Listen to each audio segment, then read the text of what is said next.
No ar, mais um Análise Sindical. Hoje, dia 12 de maio de 2021. Programa de número 94. Hoje o tema é Cresce a revolta. É preciso seguir a Colomba e sair às ruas, né? Semana passada a gente falou bastante do 1º de maio, né? E essa semana também mostrou que só a mobilização popular nas ruas, as manifestações, as assembleias nas ruas é que vai modificar o panorama atual, né? Está faltando vacina, não tem auxílio emergencial, a gente sabe que essa CPI é uma mentira, né? Então, só a mobilização das ruas vai mudar a história do nosso país. Hoje, né, no programa nós teremos, né, hoje nós não teremos o companheiro Tiago, mas temos aqui o companheiro Neuder. Boa noite, Neuder. Boa noite, Lilian. Boa noite, pessoal de casa. Sempre um prazer aqui, todas as quartas-feiras com vocês. É isso aí, Neuder. Então, hoje o Neuder vai estar comigo aqui comentando diversos assuntos, né? Nós temos algumas, a gente vai falar da questão da fome, né, que cresce muito. Já tínhamos o problema da fome, mas com desemprego, isso tem crescido muito. A gente vai falar da situação das escolas, a gente vai falar do recuo, né, dos metroviários, algo que não deveria ter sido feito, né? A gente sabe que é uma categoria que nunca pôde ficar em casa, né? E o número de mortos já era grande e ainda tem aumentado ainda mais, né? A gente vai falar dos metalúrgicos lá de Joinville, né, de Blumenau, e também a gente vai ter um convidado especial hoje aqui, que é o companheiro Edson Dorta, né? A gente estava sentindo falta. Hoje ele estará aqui falando sobre a questão da privatização, né? Que devemos barrar a privatização dos Correios, e ele vai anunciar a questão da que os excetistas vão lançar uma campanha, né, uma campanha forte, nós vamos lançar uma campanha forte contra a privatização, com atos de rua e muito mais. E aí, esses assuntos e muito mais, a gente vai ver aqui no nosso programa. O companheiro Renan não estará participando ao vivo, mas a gente vai passar um vídeo do companheiro Renan. Ontem teve a terceira plenária, né, dos movimentos populares, teve vários posicionamentos, né, depois que viram que o 1º de maio, né, o 1º de maio foi um pontapé para as mobilizações de rua, então foi tirado algumas datas, alguns indicativos, e aí agora a gente vai passar a fala do companheiro Renan, que falou, né, nessa terceira plenária dos movimentos populares, e aí eu queria pedir para a produção, se tiver tudo certinho aí, para colocar o vídeo do companheiro Renan falando lá sobre a questão das mobilizações. Porque o que nós vimos no período anterior, e que teve a sua consumação aí no ato, no 1º de maio, em que a esquerda, numa demonstração, a esmagadora maioria da esquerda, numa demonstração de covardia assim, atroz, ficou dentro de casa e permitiu que a extrema-direita sequestrasse o Dia Internacional da Luta da Classe Trabalhadora. Isso aí é um marco assim que deve ser só com muita luta, com muita vontade e disposição de mobilizar o povo, é que essa situação pode ser apagada. Né? Então, isso é uma primeira. Isso eu falo porque nós estamos num momento em que mais de 85% dos trabalhadores estão em serviço presencial. Menos de 15% é que tem aí a possibilidade de fazer serviço em casa, home office. Então, é um absurdo, por exemplo, a gente ter sindicatos fechados, né? Enquanto os trabalhadores estão aí pegando ônibus lotados, estão pegando metrôs, né? Estão se expondo aos vírus e as direções se protegendo. Essa política de fica em casa é a política que está fazendo com que o Bolsonaro tome as ruas. Isso aí é uma derrota para a classe trabalhadora. É por isso que aqui pegando como um paralelo, seria como se médicos, se os médicos, no meio da pandemia, se recusassem a ir para os hospitais com medo de pegar o contágio. O que nós somos aqui? Nós somos dirigentes sindicais, somos dirigentes de partidos de esquerda que nos reivindicamos representantes dos trabalhadores. Como que, diante de uma situação dessa, nós vamos ficar em casa enquanto os trabalhadores se expõem? Isso aqui seja um marco para reverter esse quadro, que a gente vá às ruas de fato, mobilizar o povo, porque o povo vai morrer. Aliás, já está morrendo. Já são 600 mil mortos, já são mais de 150 milhões de brasileiros passando fome no país. Toda a história. E, nesse sentido, nós temos que ir para as ruas, ter uma política concreta pela vacina, pela quebra da patente, pelo abono, um abono emergencial que seja de fato uma realidade para os trabalhadores e que hoje não pode ser menor que o salário mínimo. Nós temos que ir às ruas contra o desemprego pela redução da jornada de trabalho, temos que ir à rua pelo fora Bolsonaro e por Lula presidente, por um governo dos trabalhadores. Obrigado. Obrigado, companheiro. Companheira Maria Júlia. Boa tarde, companheiros e companheiras. Enfim, só uma pequena observação antes de eu ir para o meu raciocínio, mas eu lembro, né, inclusive falo enfim, falando aqui pela marcha, não ficamos paradas em casa, né? Inclusive várias companheiras e companheiros de outras organizações estiveram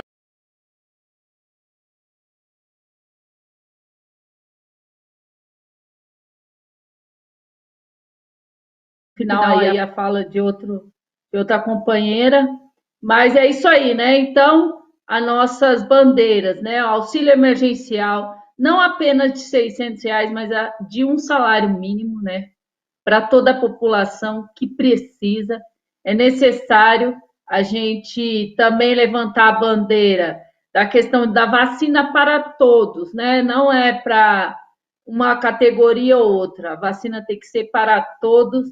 Redução da jornada, né, para 35 horas semanais, para gerar mais emprego, porque o desemprego é um grande flagelo, né, na vida da população. É isso aí. No final do programa, a gente vai ter o vídeo também do companheiro Antônio Carlos Silva, que também falou na terceira plenária dos movimentos populares. É isso aí. Então, falando da questão, né, uma questão muito triste, a gente vai falar da questão da fome, né? A fome, que é algo que tem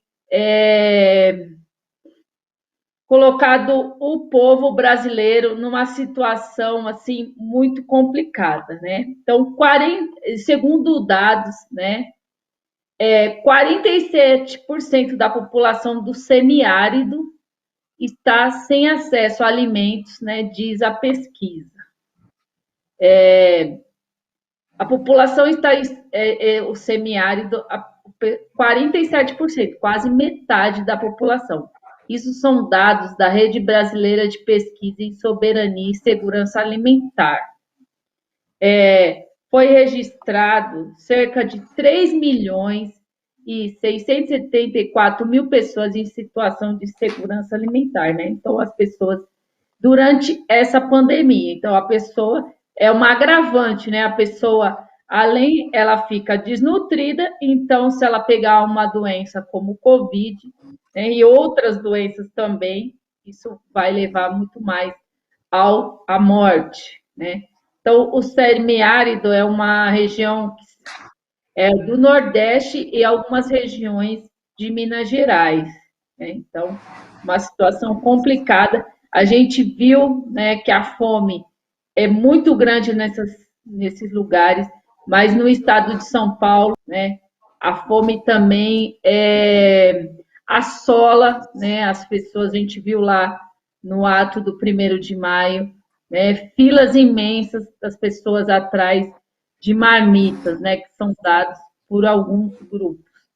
E, como foi relatado ontem, né, na plenária, o companheiro presidente da CUT, Sérgio Nobre, disse, né, eles têm feito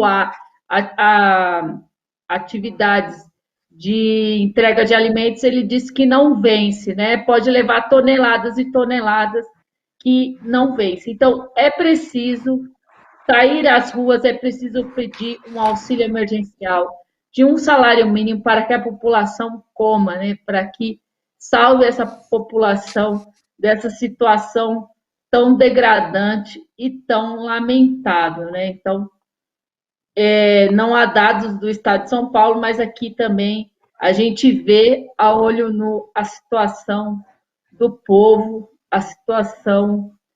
Aqui em Marília mesmo, né, onde eu moro, também há um aumento muito grande, há várias ações, mas a gente sabe que as ações, né, de entrega de alimento só é um paliativo. Haver uma coisa efetiva, né, que é uma ajuda do auxílio emergencial, a questão do emprego, né, a pessoa precisa ter os meios para ter a sua subsistência, conseguir pagar seu aluguel, comprar tudo o que precisa para ele e para a sua família. É isso aí. Então vamos lá, vamos dar sequência aqui ao nosso programa. Antes de passar para o companheiro Neuder, eu gostaria de dar um alô aqui para o pessoal, né? Boa noite para os que já estão aqui. William Henrique, boa noite. Cecília Maria, boa noite. E Jesus era humano, boa noite. Então, boa noite a todos vocês. Se vocês não curtiram, curtam, compartilhem, né? Mande para os seus amigos e ajude a gente a manter essa TV 24 horas no ar. Se você não deu seu superchat, dê seu superchat, seu super sticker, né? O Jesus estava lá, né? No 1º de maio, e a gente chama ele para todas as atividades que virão. É isso aí, um abraço a todos e vamos dar sequência ao nosso programa. Parecia que ia acabar o programa, né? Agora eu vou passar para o companheiro Neuder, que vai falar da questão da merenda, né? Diante da fome, Neuder, qual a situação da merenda? Eu acho que o problema da merenda nas escolas, ela reflete muito bem a condição do país hoje, né?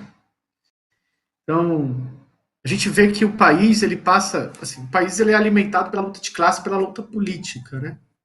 Mas mais agora, assim, quando você tem um governo de extrema direita e um congresso extremamente direitista, né?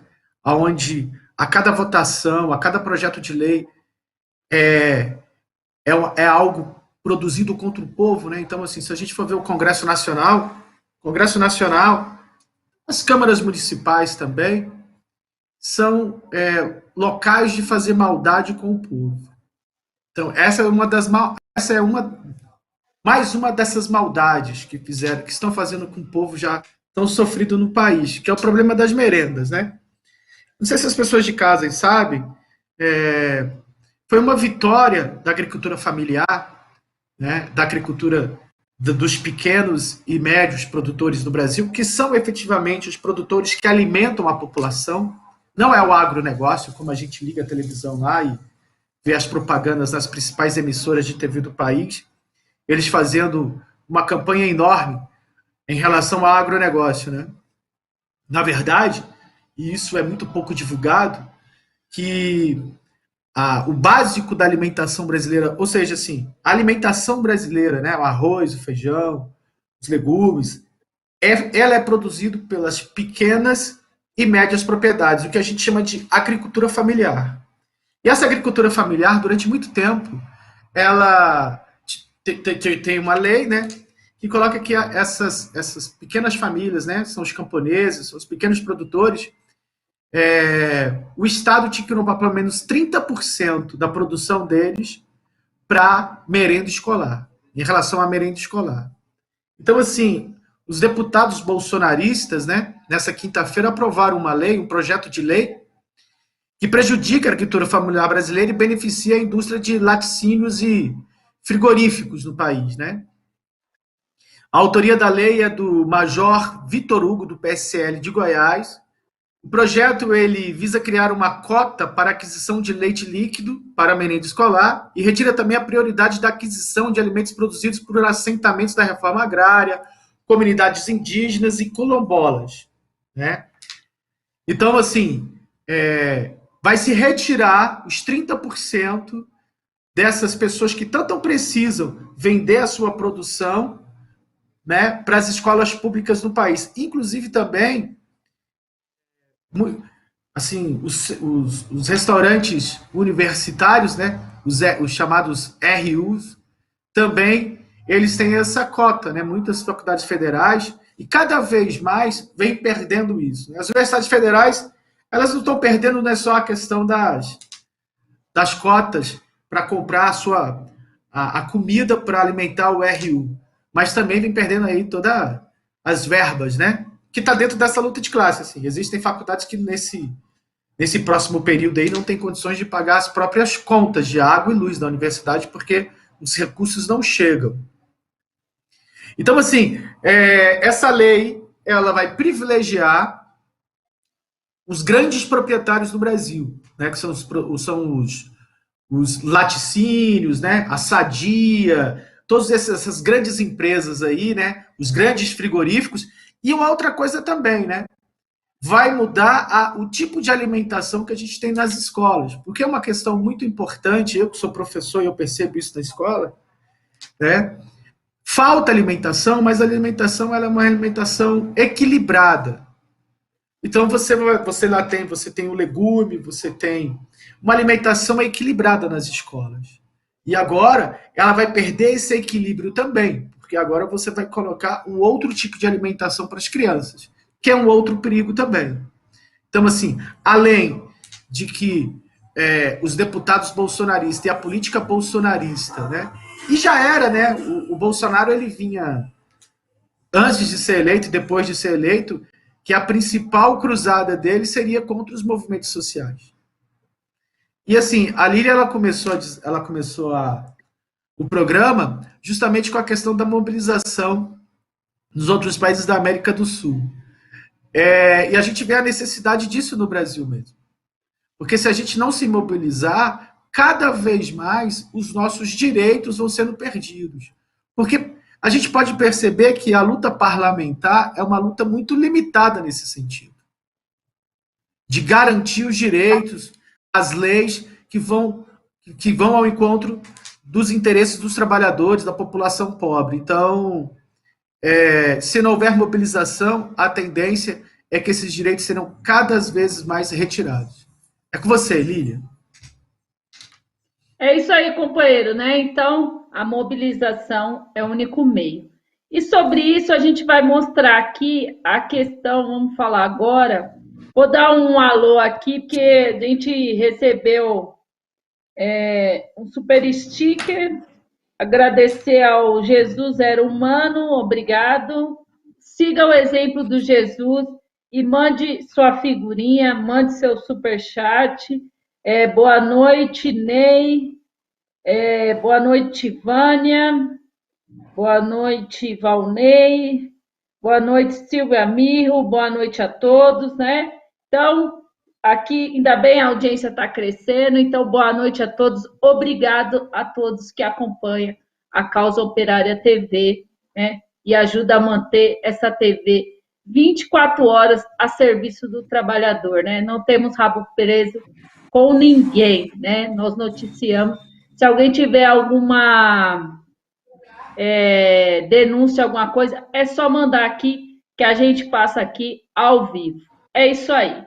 Então, agora eu vou falar dos metroviários, né? Os metroviários tinham chamado, né, uma greve para hoje, né? Tinham até feito uma assembleia. Então, eu queria que passasse aí o pessoal da produção para passasse a assembleia dos metroviários, o vídeo, por favor. Numa direção só. Mas, por enquanto, nós vamos começar aqui o nosso ato. Esse é o ato da categoria metroviária de São Paulo aqui, em frente ao Centro de Controle Operacional, manifestando contra a retirada de direitos, o arroxo salarial, uma série de ataques do governo estadual. E os dirigentes do Sindicato dos Metroviários vão aqui falar, ao vivo aqui, nessa manifestação aqui no dia de hoje.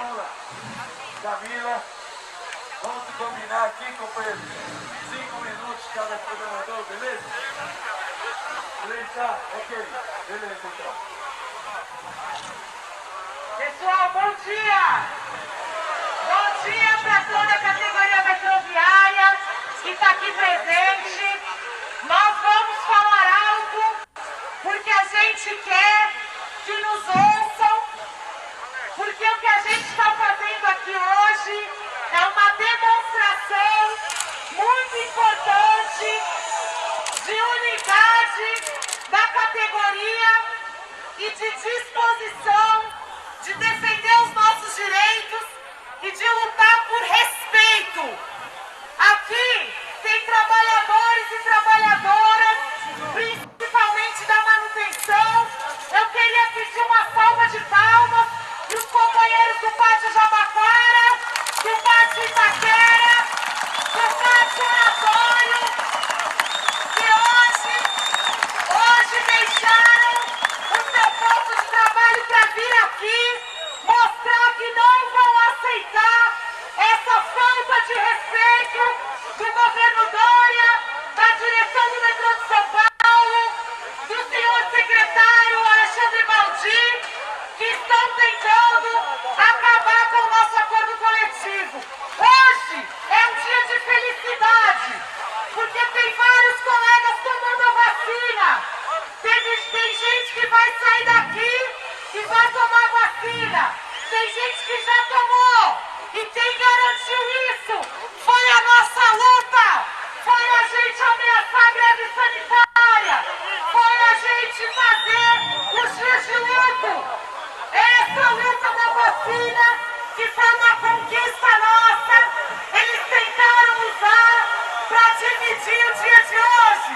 Tentaram utilizar essa nossa conquista para acabar com a nossa manifestação. Mas o recado aqui está sendo dado. A gente quis a vacina, lutou pela vacina, conquistou a vacina. E agora a gente não vai titubear. Nós não vamos deixar o metrô avançar para destruir o nosso acordo coletivo. Está em jogo direitos históricos da nossa categoria. Está em jogo a defesa da empresa pública, porque eles querem passar por cima do nosso acordo para privatizar o metrô de São Paulo, como fizeram com as linhas 8 e 9 da CPTM, como fizeram com a querida linha 5 que tomaram de nós.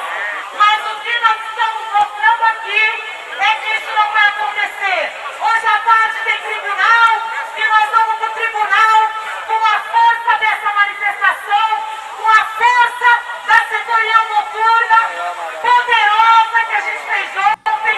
E se não tiver recuo do metrô, o recado é claro. A partir da 0 hora do dia 12 vai ter greve no metrô de São Paulo.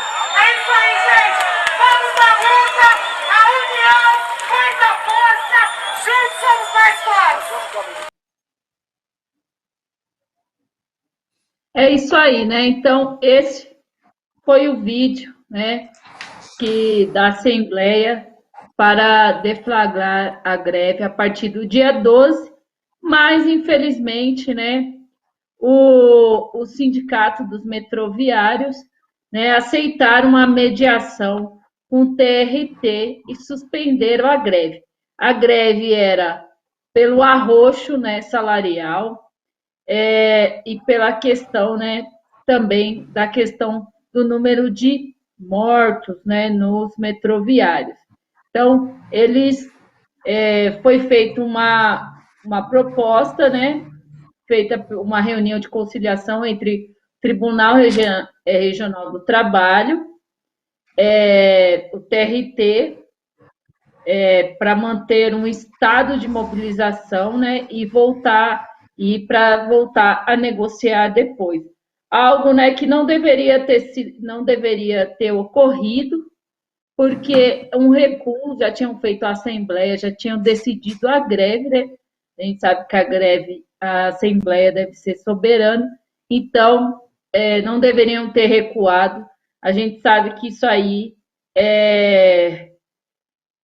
vai haver várias retaliações em relação aos trabalhadores. É preciso ir às ruas, né? Falaram que vão fazer uma nova assembleia dia 18, mas os metroviários já estavam, né, no espírito, na questão de fazer a greve, e isso aí foi trocada por um acordo, né, que não deram nada, né, não deram nada para os metroviários, né?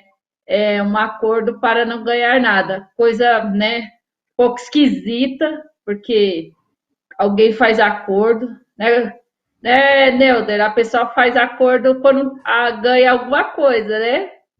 Com para certeza. não ganhar nada, como a categoria ia fazer greve, depois a gente vai ver hoje, né? Lá em Joinville, eles ameaçaram de greve, aí deram 7%. Aí, isso é uma negociação. Mas, né, com os metroviários, não houve nada, não deram R$1. E uma das pautas principais é que eles estão há mais de 2 anos, né, sem reajuste salarial. A gente sabe que há um aumento muito grande na cesta básica e outros produtos, né? Hoje em dia você tem que usar álcool, comprar máscara, né? Então, as suas despesas aumentaram e os salários, né, só têm achatado. É isso aí. Então, vamos dar sequência aqui ao nosso programa. Eu vou passar para o companheiro Neuder, que vai falar sobre que eles falam que a privatização é uma coisa boa, né? Rende muito dinheiro, essas coisas. Mas qual a situação da privatização, Neuder? É justamente isso que você falou, Lilian. Né? Existe uma campanha intensa, e sempre houve essa campanha no Brasil, mas se você for pegar assim, certos momentos onde essa campanha foi muito intensa, né? Do Henrique Cardoso, você vai passar lá por uma política muito intensa de desmoralização do serviço público em detrimento do serviço privado. Então, assim, o neoliberalismo naquele momento ali no governo Fernando Henrique Cardoso, ele foi muito intenso. Você, então, o Fernando Henrique, que agora, no 1º de maio, deu uma entrevista lá na Central Única dos Trabalhadores, olha a ironia, ele foi uma das principais pessoas, né, o principal governo que destruiu, pilhou o país do ponto de vista das suas empresas públicas, né?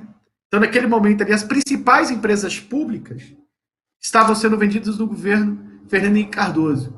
E o governo Bolsonaro agora está jogando a pá de cal.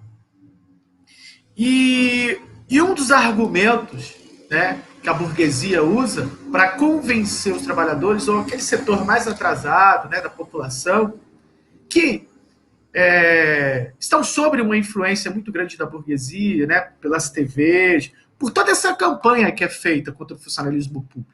E de fato, né, porque existe aquele imaginário, aquele mito de que o funcionário público não trabalha, que o funcionário público recebe muito bem, que o problema do Brasil é o funcionalismo público. Então, assim, uma das questões que eles usam, né, para justificar a venda das empresas públicas brasileiras é a questão da dívida pública. Ou seja, a partir do momento que você venda as empresas públicas, você teria uma diminuição da dívida pública no país, a dívida dos estados, né? Tanto dos estados quanto do governo federal. Essa dívida vai cair. E os números, eles demonstram que isso é uma pegadinha de mau gosto, é uma mentira, né? Então, assim, eu vou dar alguns dados aqui para as pessoas de casa, né? Que, por exemplo, durante o governo Bolsonaro, né, a União, né, ela obteve através da privatização da BR Distribuidora aí, dos postos de gasolinas que a gente vê tempo aí, né, da venda dos seus ativos que estavam em poder do BNDES, né, 151,4 bilhões eles ganharam, eles venderam a empresa por isso, né? Isso em 2019, né? E o pagamento dos juros da dívida pública somou 285,2 bilhões, pouco menos do que o dobro do valor arrecadado com a queima do patrimônio público. Então, o que vocês pensam? Você vendeu o patrimônio público por menos que a dívida pública, ela está o dobro, ela não diminuiu o tamanho da dívida pública, né? E você tem, assim, um outro exemplo, né? Em dezembro de 2018, né, antes do Bolsonaro assumir aí, a dívida líquida do setor público, que as pessoas chamam, né, os especialistas vão chamar de DLSP, ela atingiu, companheiros que estão em casa aí, 3,695 trilhões em março de 2021. E ela pulou de 3,695 trilhões para 4,622 trilhões. Uma elevação de quase 1 trilhão. Então, assim, a privatização das empresas públicas, elas não diminuem a dívida do Estado. Pelo contrário, os números dizem o contrário. A dívida pública ela está aumentando. Algo muito parecido que aconteceu no governo FHC, né? Que foi um dos governos maiores privatistas do Brasil, aonde a dívida pública também não parou de crescer.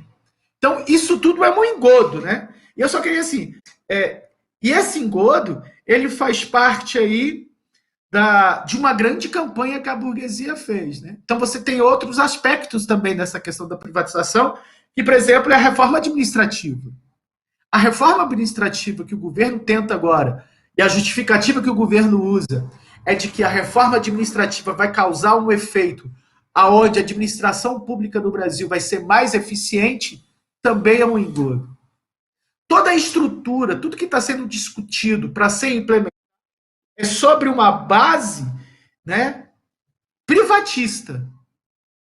A ideia é a reforma administrativa dentro do Estado tem essa ideia privatista. Eu só quero recordar aqui os senhores, porque também é uma coisa que é muito polêmica, que é a mão de obra privada e a mão de obra pública. A mão de obra privada, ela é endeusada, enquanto a outra é demonizada.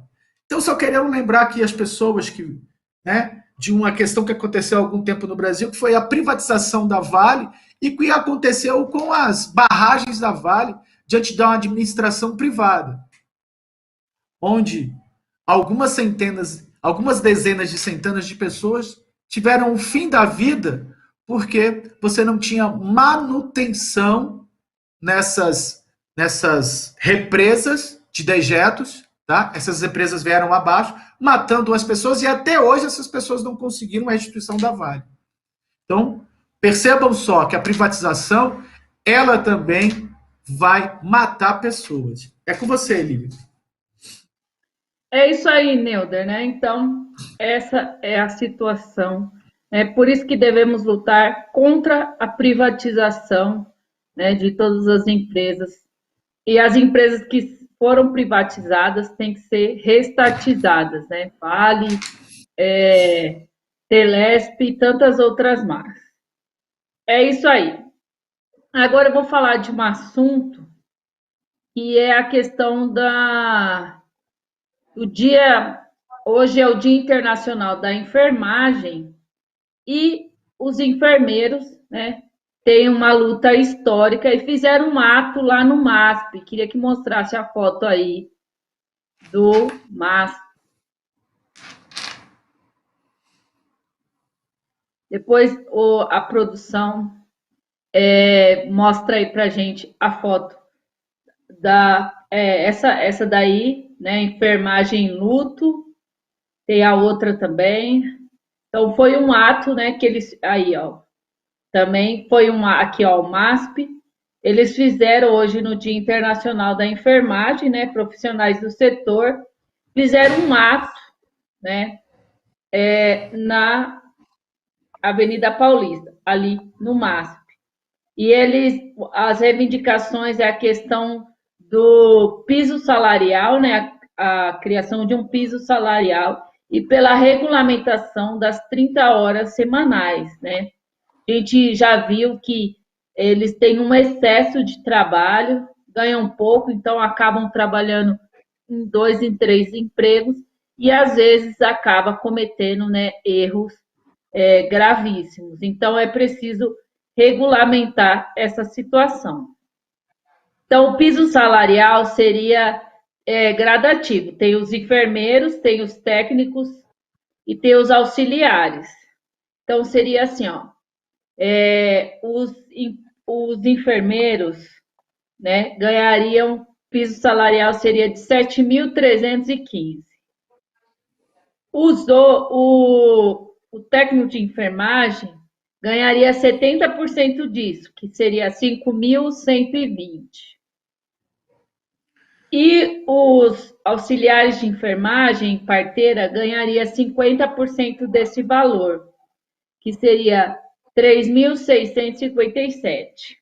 Né? E outra coisa que eles também mostraram, a questão do número elevado, né, do pessoal que morreu de Covid, que é em torno de 778 colegas, né, da enfermagem que morreram de Covid. Então, isso é uma luta histórica e fizeram muito bem, né? Foram para as ruas, manteram o distanciamento social, né? Fizeram aí, ó, dá para ver que eles não estão aglomerados, foram lá e mostraram, né, que precisa regulamentar essa profissão e outras. Não pode deixar que falta, né? Começou uma pandemia e nenhum, né, nenhum hospital, né, foi, ao invés de contratar, né, enfermeiros, médicos, essas coisas, eles demitiram, né? Então é um absurdo, é preciso ampliar. A gente está num momento de pandemia, teria que ampliar o número de funcionários do setor e regulamentar, né, as 30 horas semanais e dar esse piso salarial a essa categoria, né, que esteve sempre na linha de frente do combate à pandemia. É isso aí. Então vamos lá, vamos dar sequência aqui ao nosso programa. Vou dar uma olhadinha aqui mandar um alô aqui pro pessoal. Acho que deu uma travada aqui, depois eu mando. Então, vamos lá. Vou passar para o companheiro Neuder agora, que vai falar de um assunto que eu falei inicialmente, vai falar agora da questão dos metalúrgicos, né, de Joinville. E aí, também tem um vídeo do companheiro Matheus Vetter, que também fala um pouco sobre o assunto. Vai lá, Neuder. Então, Lília, a gente vem discutindo há um bom tempo aqui, né, nos programas, e o partido também ele vem falando sobre essa questão, de que só as mobilizações, e a gente veio, assim, esse programa, a gente está discutindo justamente sobre esse aspecto, né, para garantir os direitos dos trabalhadores, só com mobilização. E ficou mais uma vez provado, né, nas fábricas lá de Joinville, né. Efetivamente, os trabalhadores não tiveram greve, mas eles estavam em estado de greve, eles fizeram muito barulho na porta das fábricas. E eles conseguiram aumento, né? Com essa mobilização intensa que foi feita lá, eles conseguiram um aumento real. Então, eles saíram lá, né, com os direitos trabalhistas deles intactos, né? E eles conseguiram aí aumentos, assim. Então, eles conseguiram 7%, 7,14% de aumento, né, de reajuste salarial. Então, foi uma conquista da categoria, de muita mobilização, né, de muita luta na porta das fábricas, né, um aspecto muito positivo para realçar nessa luta, né, que foi uma questão que os trabalhadores, né, os metalúrgicos vêm discutindo, é a questão do boletim lá, é uma coisa que a gente fala que é muito essencial aí para a luta política, para a luta sindical, e todas as categorias têm o seu boletim, seu jornal, para que eles não fiquem reféns das informações do inimigo, né? Que é a imprensa burguesa, que é a imprensa dos patrões. Então, lá, os patrões, eles queriam, né, dar um aumento irrisório para a categoria. A categoria, como outras categorias que vêm acontecendo no Brasil, que não são as categorias, mas as suas direções sindicais, elas entraram no jogo dos patrões e aceitaram essa condição, né, esse aumento irrisório, e lá os metalúrgicos não. Uma condição de luta, de mobilização constante, de luta na porta das fábricas, do boletim sendo distribuído sistematicamente para os trabalhadores, e eles conseguiram lá um aumento real. Então, assim, o que a gente está demonstrando com essa matéria aqui? A importância da mobilização. Com mobilização na porta das fábricas, com mobilização no país, com mobilização dos trabalhadores, a gente consegue manter, não só manter os nossos direitos, mas também conquistar e avançar com mais direitos. Então, por exemplo, a questão da vacinação no Brasil, ela só pode ser, de fato, intencionada para toda a população se houver mobilização dos trabalhadores. Se não houver isso, se esperar pela burguesia, que não faz nada pela classe trabalhadora, não vai acontecer, não. Não faz nada, não. Faz muita demagogia. Como os patrões também fazem demagogia, porque todo patrão vai chorar lá e falando que não está tendo lucro, que não tem dinheiro, e pelo contrário, o que você está vendo no país são que esses empresários estão com rios de dinheiro, os lucros só aumentam e o salário só diminui, e a situação da classe trabalhadora só piora. Então, por isso mesmo, temos que ver esse exemplo aí de Joinville e mobilizar todas as categorias do Brasil. O companheiro Edson vai entrar aí agora, depois aqui mais um pouco. Eu acho que também é importante aí, e ele vai ressaltar essa questão de evitar a privatização do Correio, é só com a população na rua. É isso, Lília? É isso aí, companheiro, né? Então, só mobilização vai barrar toda essa situação, né? Como diz o companheiro Lula, não adianta ficar chorando no Zoom, né? Não adianta fazer live. A gente viu para que serve a live, né? Para colocar as vítimas e os algozes no mesmo, né? Na mesma chamada, né? Um absurdo.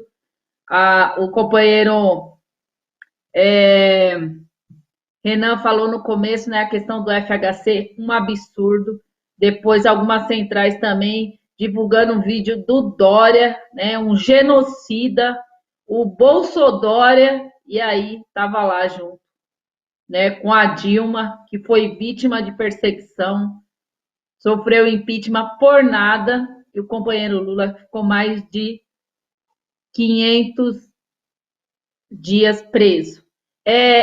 Ainda bem que a produção me lembrou aqui, então vamos passar o vídeo do companheiro Matheus, e logo na sequência a gente vai conversar com o companheiro Edson Dorta, que é carteiro e militante do PCO. Boa tarde, companheiros da Causa Operária TV, do programa Análise Sindical. Meu nome é Matheus Vetter, sou membro do Comitê Central Nacional do Partido da Causa Operária e coordenador da corrente sindical Luta Metalúrgica. Falo em nome aqui da corrente sindical em Blumenau, Santa Catarina, onde, por meio da mobilização dos trabalhadores, a gente, junto ao Sindicato dos Metalúrgicos, está convocando uma assembleia para o dia 22 de maio, na campanha salarial.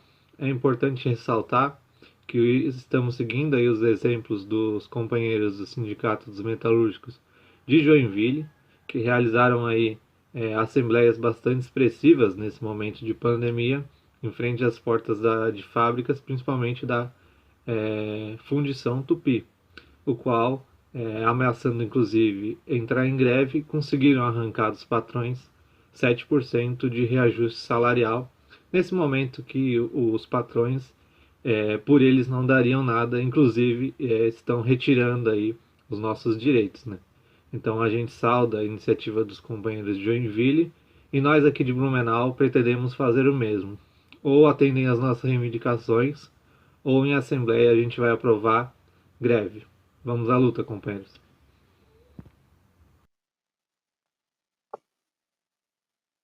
É isso aí, né? Então, esse foi o recado, né, do companheiro Matheus, que atua diretamente lá, né, em Joinville. É isso aí. Então, vamos lá, vamos dar sequência ao nosso programa. Agora, já foi anunciado, né? A gente tem anunciado aqui no nosso programa a questão dos Correios, né? Os Correios está previsto, né? Estão já se articulando para fazer a privatização, né? Resolver, né, várias coisas e privatizar no começo do ano que vem, né? Essa é a estimativa. E aí, a gente chamou o companheiro Edson, né? Boa noite, Edson, tudo bem? Boa noite, Lília. Boa noite aí aos ouvintes do programa Análise Sindical. Como você disse aí, a situação do Correio está pela hora da morte. Então, fala um pouco aí, Edson, como que está há uma campanha salarial, como que é, porque o ano passado teve uma greve, né? E esse ano, como é que está a situação? Está sendo discutido? Como é que é? Ó, Lília, a situação nos Correios, os trabalhadores dos Correios vêm tentando impedir a privatização, né, da empresa desde a era Collor, né? Passou pelo Itamar, depois foi mais incisivo durante o governo FHC, né? Nesse período a gente precisou aí ter uma mobilização gigantesca no país. O ministro das Comunicações era o Sérgio Mota, um trator, ele queria de tudo quanto é jeito privatizar o Correio. A gente ocupou o Congresso 3 vezes, teve mobilização de rua, teve várias greves. Aí veio o governo Lula, que era um governo de conciliação, o negócio ficou com a bola dividida, não avançou na privatização, né? E com o golpe de Estado de 2016, o Michel Temer, o golpista Michel Temer, ele tentou também impor a privatização, né, dos Correios, mas o governo dele era muito precário, porque era, inclusive, produto do golpe ali bem fresco, né? E agora, com o governo Bolsonaro, e o Bolsonaro, inclusive, fez propaganda eleitoral, dizendo que uma das prioridades dele é a privatização dos Correios, o negócio está mais avançado, né? O próprio Congresso Nacional Golpista, agora controlado diretamente aí por bolsonaristas, eles aprovaram remeter ao Congresso, em estado de urgência, o projeto de lei que privatiza os Correios. Um projeto de lei que quebra o monopólio postal, libera para o Poder Executivo a venda da empresa, o fatiamento da empresa, a transformação da empresa em sociedade anônima para vender as ações na Bolsa de Valores e tudo mais, né? E esse projeto de lei está programado aí para ser votado até o final de julho, ou seja, nós teríamos 2 meses aí de mobilização, se não ocorrer nada de excepcional, para impedir a privatização. Em contrapartida, é o que você falou, nós estamos aí com uma burocracia sindical que está dormindo debaixo da cama, né? Com a pandemia, teve sindicatos aí que nem abriram a porta. Então, até hoje, fechado com medo da pandemia, enquanto os trabalhadores dos Correios estão trabalhando dia a dia, no sol, na chuva, sábado e domingo estão sendo convocados, e aí a burocracia não está nem aí com a situação da categoria, né? Para mostrar que eles estão se movimentando em alguma coisa, eles estão fazendo lobby lá no Congresso Nacional para tentar convencer deputado de não votar nesse projeto de lei. E, ao mesmo tempo, não mobiliza a categoria. Agora mesmo nós estamos entrando em campanha salarial. Eles decidiram uma pauta rebaixada aí para ser aprovada em assembleias que vão ser a maioria virtual. E eles sequer vão fazer um encontro nacional da categoria presencial para discutir a privatização. Então, quer dizer, é uma situação precária para o trabalhador. O que precisa ser feito? precisa mobilizar os trabalhadores, né? Precisaria ter muita campanha de rua, ter panfleto, cartazes, fazer encontros, né, regionais e um nacional para discutir um plano de luta da categoria, chamar atos regionais, estaduais e terminando com ato nacional em Brasília, e por fim uma greve muito combativa da categoria, no sentido inclusive de ocupar os prédios da empresa, até o Congresso Nacional, se for possível. Inserindo nessa campanha também outras categorias, como os petroleiros, os bancários, o Banco do Brasil, Caixa Econômica, Eletrobras, que também estão na mira aí da privatização do governo golpista de Bolsonaro. Então, essas são as medidas aí que pode impor uma derrota à privatização nesse ano, né? Se ficar do jeito que está aí, a burocracia encastelada, com os sindicatos fechados, trabalhadores desmoralizados, etc. e tal, a privatização do Correio vai ser difícil de ser impedida. Um roubo do patrimônio sem tamanho, uma vez que é a maior empresa de Correios da América Latina, e esse ano está saindo aí um resultado econômico da empresa de que ela lucrou mais de 1,5 bilhão, que mostra a mentira deles, que eles fizeram todo esse período, dizendo que a empresa é deficitária e por isso precisa ser vendida. Pelo contrário, é uma empresa muito lucrativa. Então, como eles vendem algo que é tão lucrativo, né? A gente até, quando pesquisa uma vez eu já pesquisei na internet, aparece, né, que os Correios são altamente lucrativos, é uma empresa que chega em todos os lugares, né, praticamente do país, porque eles vão vender algo tão, né? Que loucura é essa? É porque ninguém vai comprar a empresa que dá prejuízo, né? É como que aconteceu no governo FHC, que ele vendeu mais de 57 empresas estatais, né? A Vale do Rio Doce, a Siderúrgica Nacional, todas as empresas lucrativas venderam a preço de banana, né? As teles, eles não vendem coisa que não dá lucro, vendem só coisa que vai dar lucro ou, no mínimo, vai quebrar a empresa para que as empresas internacionais entrem nesse mercado, né, que é no caso do mercado postal, no caso dos Correios, que cresceu muito com a encomenda online, para que essas empresas se aproveitem aqui da mão de obra, do mercado brasileiro e leve toda a riqueza produzida nesse mercado postal para fora do país, né? E o que pioraria muito, né, a situação econômica do país, né, com a demissão e com o dinheiro que é gerido aí pelo Correio, não ficar aqui no Brasil para gerir a economia nacional, né? É isso aí. Então, diante de toda essa situação, queria que você falasse um pouco, né, dos ECTistas em luta e quais são as ações, né, para o próximo período. Os ECTistas em luta, que é uma corrente nacional, sindical do Partido da Causa Operária, ele se reúne aos sábados, né, para organizar um boletim nacional, onde a gente coloca essas ideias para mobilizar a categoria e travar uma luta aí com a burocracia sindical que está nessa pasmaceira, né? Então, quem tiver interesse aí de participar, a gente aos sábados, né, tem feito plenárias, vamos organizar mais agora que o negócio está mais efetivamente a perigo, e começar aí uma campanha nacional com essa pauta, né, que é a luta por uma greve geral da categoria, junto com os petroleiros e outras categorias, e com ocupação de prédios públicos para impedir esse processo de privatização da ECT e de outras empresas públicas no país, né? É isso aí. Então, muito obrigada, Edson. Então, vamos colocar, né? A gente está vendo. Pode falar. Eu que agradeço o convite, a gente está à disposição.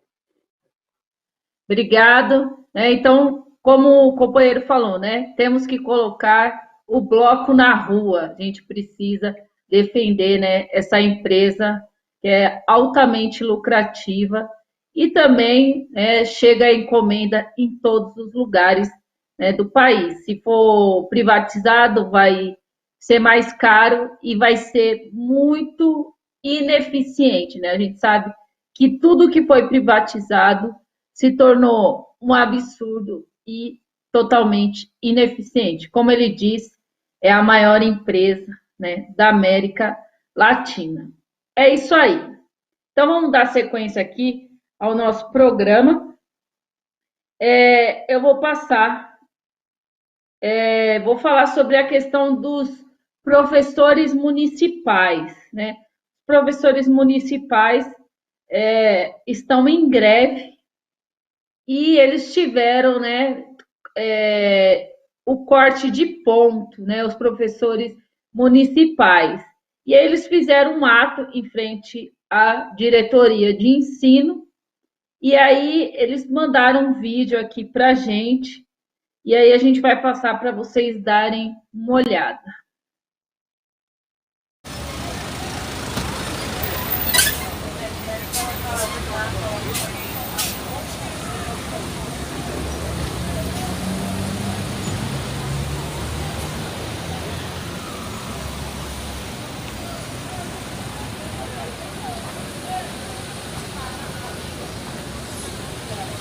Estamos aqui na frente da Diretoria Regional de São Mateus.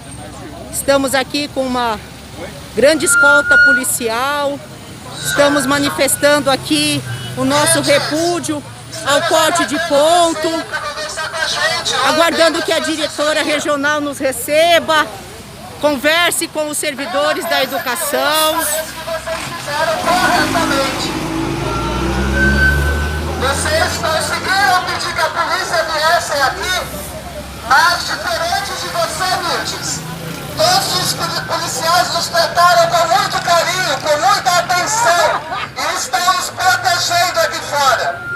Pena que achamos, tanto nós como eles, que tem coisas muito mais sérias e graves para eles estarem fazendo. Mas infelizmente você provoca essa situação. Agradecemos pelos policiais, nos compreendem muito melhor que você, que mandou descontar salário de mulheres como você, trabalhadoras, mandou descontar pagamento de mães de família, que não tiveram um centavo do seu salário, e você continua pressionando os supervisores e diretores para que nos punam por uma luta mais justa de que qualquer.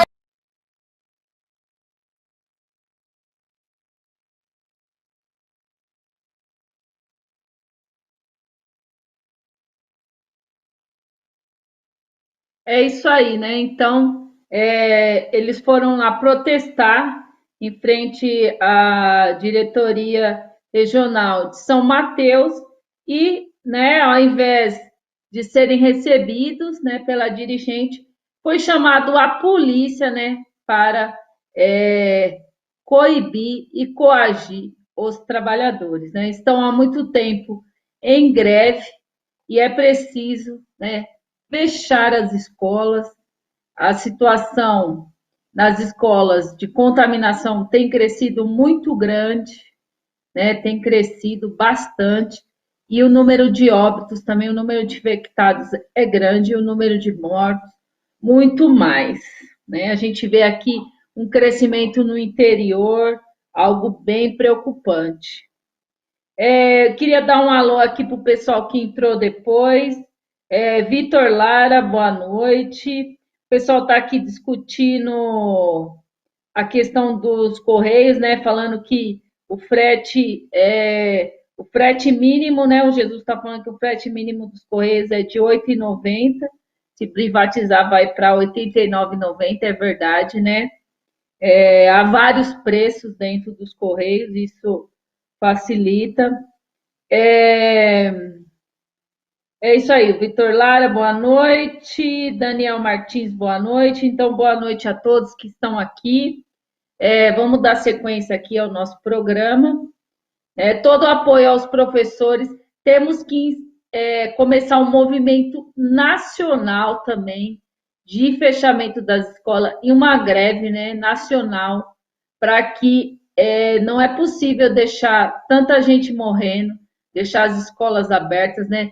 Crianças estão sendo infectadas, pais de crianças, né, estão sendo infectados, estão morrendo, professores, diretores, coordenadores, né? A situação está fora de controle. É preciso fechar as escolas. No momento, né? Tem que dar condições para ter aula online e só, né? E dar a cesta básica, dar o dinheiro para as famílias, né? Dar merenda para darem comida para os seus filhos. É isso aí. Então, vamos dar sequência aqui ao nosso programa. A gente está indo para o final. Eu vou passar o vídeo do companheiro Antônio Carlos, que falou, né, na terceira plenária dos movimentos populares.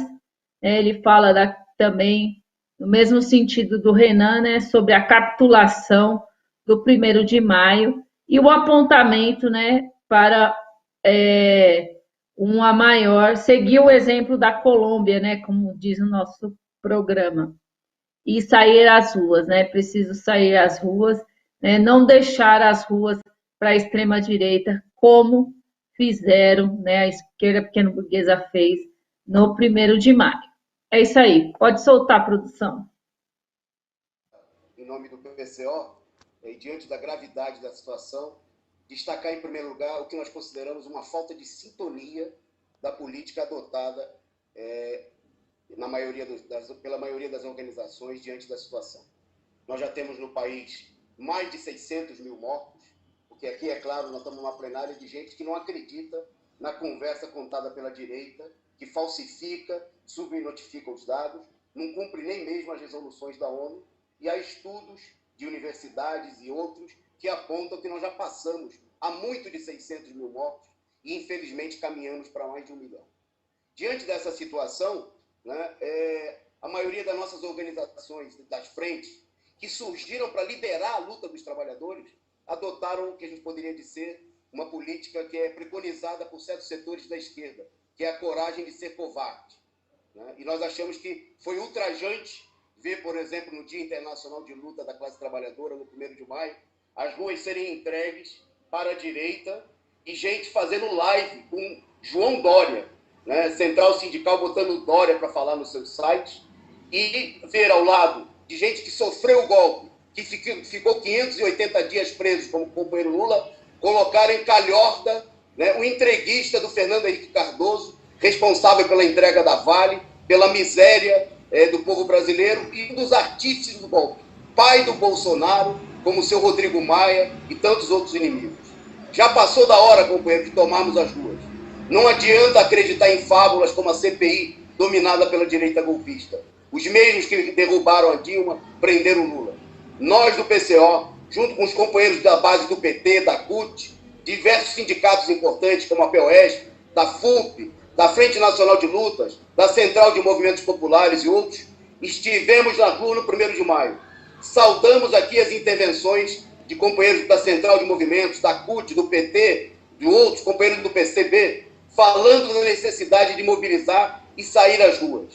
Nos opomos à política do fique em casa e morra em casa sem lutar. O povo, companheiro Zé Maria, já está se aglomerando no metrô, no trem, trabalhando nos correios, trabalhando nas obras. Não vamos ficar na política de preservar as direções. Essa é uma política covarde. É preciso mobilizar. É preciso, se a gente quer seguir o exemplo do povo da Colômbia, que derrotou a reforma tributária, é preciso mobilizar. Não vai ser com greve simbólica, não vai ser com live na internet que nós vamos derrotar a direita bolsonarista. Não vamos ficar assistindo o nosso povo morrer de pandemia, pelas balas da polícia, de fome, etc. Não podemos continuar paralisados com sindicatos fechados, assistindo à privatização dos Correios, da Eletrobras. Não vai ser no Congresso, não vai ser no STF, só pode ser nas ruas, companheiros. Há inúmeras categorias entrando em lutas, metroviários, petroleiros, professores, e aonde há luta de verdade, tem assembleia presencial, como hoje nos metroviários. Temos a luta dos sem-teto contra as desocupações, do povo negro contra a fome e o massacre e o genocídio que nós vimos em Jacarezinho. Por isso, companheiros, vamos às ruas, seja no dia 20, comecemos por Brasília, como foi proposto aqui, e organizemos um grande ato nacional em São Paulo, e mobilizemos em todas as capitais. por auxílio emergencial, que deveria ser de pelo menos um salário mínimo, por vacina para todos com a quebra das patentes e controle popular, redução da jornada de trabalho para 35 horas semanais, é preciso trabalhar menos para que todos trabalhem, contra as privatizações dos Correios e das demais estatais, contra o genocídio do povo negro, dissolução da polícia e direito de autodefesa dos trabalhadores da cidade e do campo, fora Bolsonaro e todos os golpistas. Vamos adotar a política que muitos companheiros preconizavam aqui e que agora eu não vejo na fala. Vamos romper a bolha, deixar de falar para a própria esquerda. Não existe greve sem mobilização, sem colocar os povos na rua. Ou então nós vamos repetir 2013 e ficar olhando a direita tomar as ruas são do povo, vamos tomar as ruas e lutar pelas reivindicações diante do genocídio. Obrigado, companheiro. É isso aí, né? Então, vacina para todos, né? Já auxílio emergencial, né? De um salário mínimo para a população e quem tiver mais, né? Mais filhos, tal, uma ajuda melhor, redução da jornada de trabalho para 35 horas semanais, né? É preciso sair às ruas. Então, esse é o apontamento, né? Chega de ficar, né, embaixo da cama, né? A esquerda precisa sair às ruas, é preciso lutar contra os golpistas, né? Estão aí desde 2016. É isso aí. Então, na sequência, né, nós teremos, né, vocês viram aí o companheiro Antônio Carlos, na sequência nós teremos, companheiro, né, no resumo do dia, o jornalismo real, né, não aquele jornalismo de brincadeira que é a Rede Globo, Jornal Nacional. É isso aí. Agora eu vou passar para o companheiro Neuder para se despedir, se quiser falar alguma coisa sobre o assunto.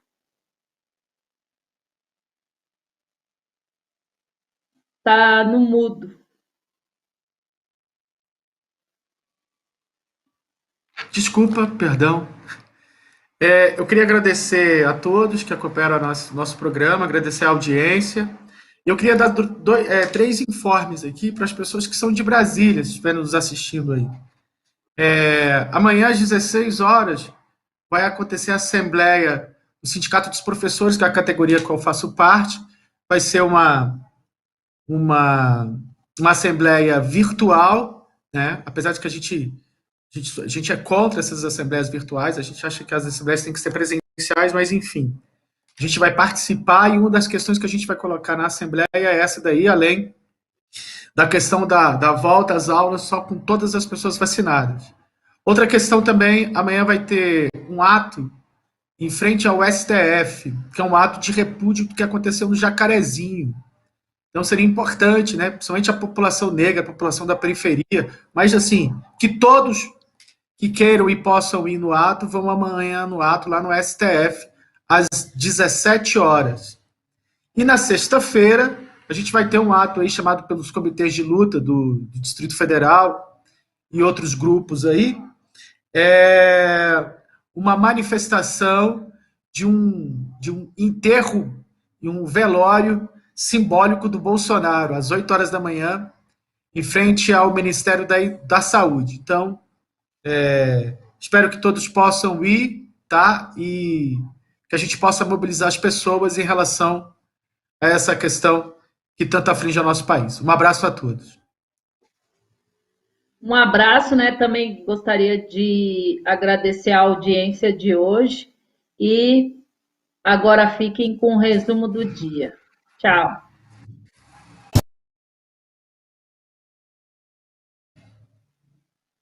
Será que a gente...